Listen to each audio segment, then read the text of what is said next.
So with the changing profile in Panama now, we see bigger vessels, less transshipments. It's important to recognize what we do as a next step.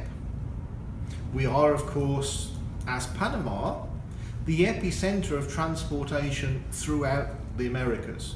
Not just Latin America, but also our position within the US. Importantly, and what we're advocating is that we go forward and we try and develop logistics within Panama. How can we legitimately add value to the supply chain without unnecessary cost?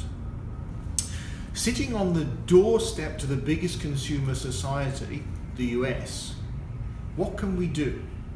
Well, importantly, what we can do is, for example, if the majority of Walmart stock comes from Asia, for example, we could keep inventory here in Panama and then distribute as demand requires throughout the US.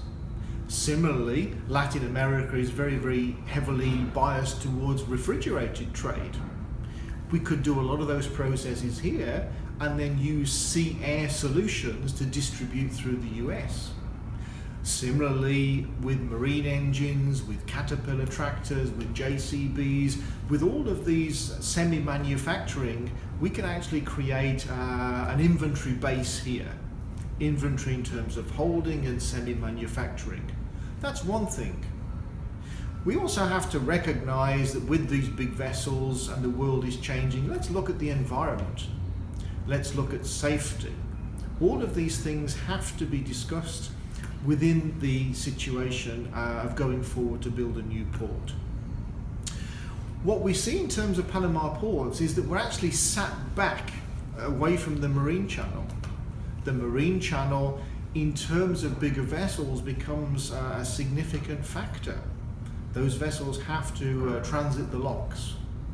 In our opinion, the Corozal project is a little too near the locks, and with the development as it stands, both phase 1 and phase 2, are too close to the marine channel.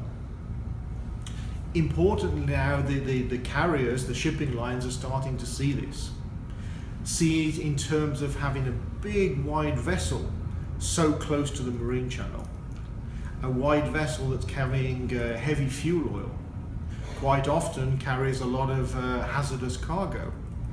In our opinion, there has to be more done to mitigate the danger of having a collision within the canal, considering the scale of vessels that are there. We also need to look at what we're doing in terms of logistics. Logistics is better located right adjacent to the port.